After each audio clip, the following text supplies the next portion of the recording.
Hi everybody, welcome back to the channel. If you are new here, my name is Mark, and on this channel, I am documenting the building process of my Zenith Super Duty. In this video, I thought I'd give you a quick update on the painting of the fuselage.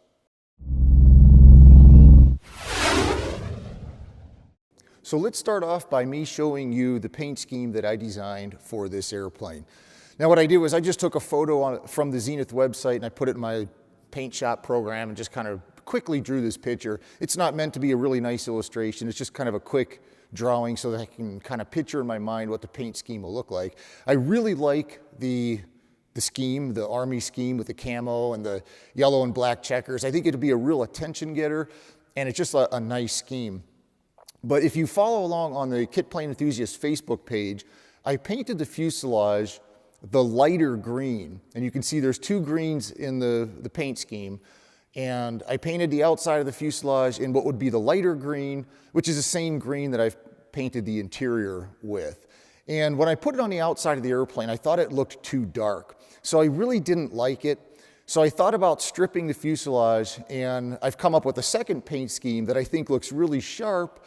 But what's funny is when I showed literally everybody I showed the two pictures of the green scheme and the silver scheme, everybody liked the green one better. And then as I looked at the pictures, I kind of liked the green one better. So I decided to see how I could make the green paint scheme work. So like I said, the green that I sprayed was supposed to be the lighter green, and then I would find a slightly darker green to paint the camo. So because I think the lighter green is too dark, what I'm doing now is I'm using that lighter green as the darker green, and now I'm finding a lighter green to go with that. I know that's completely confusing, but hopefully that makes a little bit of sense to you. The problem I'm having though is I have about, I don't know, 3 or 4 samples of green, and I can't seem to find the green that I like to go with this. What I do like though is if you ever watch Joe's RC Corner on YouTube, he's building a cruiser in a green scheme, and I really like the green that's on his airplane. So what I did is I've ordered that paint, and now I'm waiting for that paint to arrive, and I'm going to use that as my lighter green. That's the whole long story that you probably don't care anything about. Let's go look at the fuselage, and I'll show you where I'm at. All right, looking at the fuselage in the paint booth, the first thing you'll notice is that it is laying on its side right now. So what you're looking at here is the bottom of the fuselage. And I've started taping off some of the areas that will not get painted as far as the camo. I've touched up a few areas with some primer. That's what you're seeing on there. This is the top of the fuselage now. So I have, it's not completely done yet, but I have some taped off areas, like I said, for the camo. Let me come back around on this side here. So anywhere you see this area here, you can see I've scuffed it up and it's ready for paint. This will be the lighter green. And because this area is going to be lighter, I'm going to repaint my landing gear to match the lighter green that will be in this area. So anyway, I know it's not much to show you right now, just where it's at, but we'll get up on the side here. I started taping this area off here, and you can see like this little corner right here will be the lighter green. And if you look back at the drawing, you'll see that that little corner on the fuselage would be a lighter green.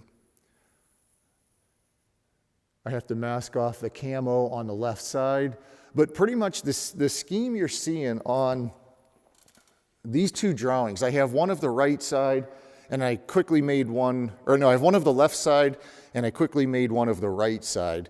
But that is the scheme that I'm taping off here and that you'll see on the fuselage. Now, like I said, I've been buying all this paint locally, and when I try to find a color, all I'm looking at is a book of paint chips, which is about 1 inch square with a big hole in the middle. So it's really hard, very difficult to get a good idea of what that color actually looks like. So like I said, I've been having a bunch of samples made, and when I come at home and I spray it on a test piece, it's just not really coming out like I want. It's not exactly the color that I want. And then, like I said, that color that Joe is using on his Cricket, I really like that color. I think that would make a good lighter color green to go with this green.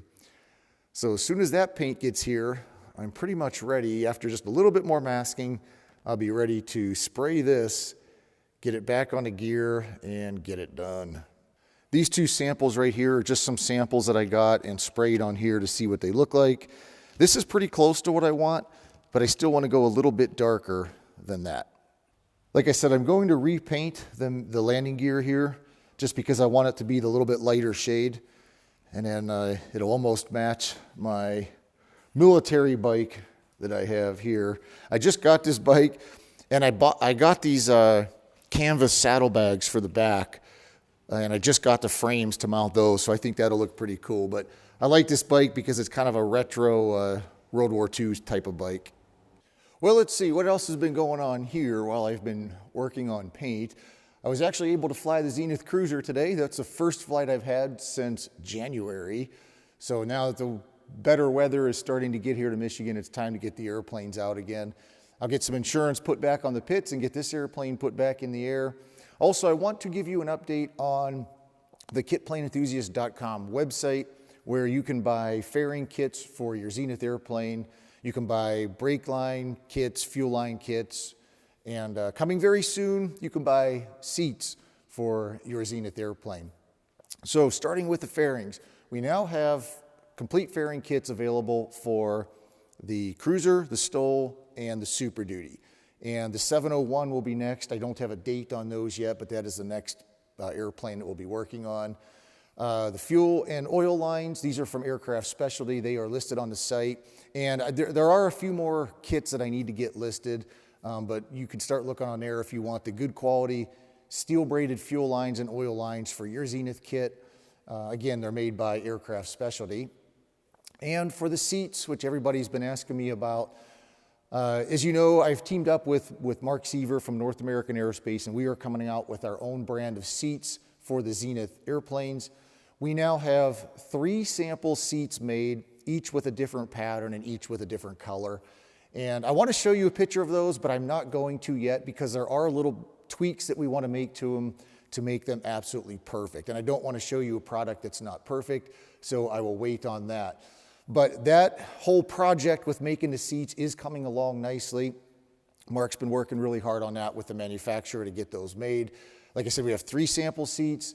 We're just, we found a few little flaws in there, and now we're going back and saying, fix these things, make us 3 new samples, and I think those will be the ones we'll be able to show you and then start taking orders on that. I don't have a price yet for them because I don't think we know exactly how much it's going to cost to have them manufactured yet.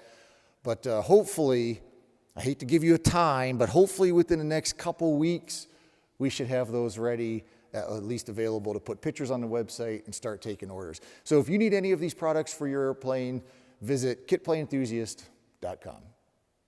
Well, guys, that's the update for now. As soon as my paint comes in, I will get the fuselage painted, and then the fuselage will be done. I'll move that out of the paint booth. I'll repaint the landing gear, give that a few days to dry or a week, and then we'll get the landing gear put back on the fuselage. And that's going to be a really fun point because the fuselage will be done. I can roll the fuselage around on the gear, and I can start really finishing things up like the brake lines and things like that. The next part that I want to get painted is the horizontal stabilizer and the elevator. I still need to make the elevator trim tab, and I want to rivet that hinge onto the elevator before I paint it, just so that the rivets will be painted. So next in the paint booth, once this is done, is the horizontal stabilizer, then the elevator, then the rudder, and I can start bolting all that on the back of the airplane. I'll move the wings and the wing struts and things like that into the paint booth next to get those painted. I'll get the wings put on, and then maybe sometime before I retire, I'll have an engine for this airplane, and we'll be able to get it finished up and flying. Thanks again, everybody, for watching these videos. I really appreciate you subscribing, giving the channel a thumbs up or the videos a thumbs up. It really does help me. Helps me spread the word about how fun this hobby is.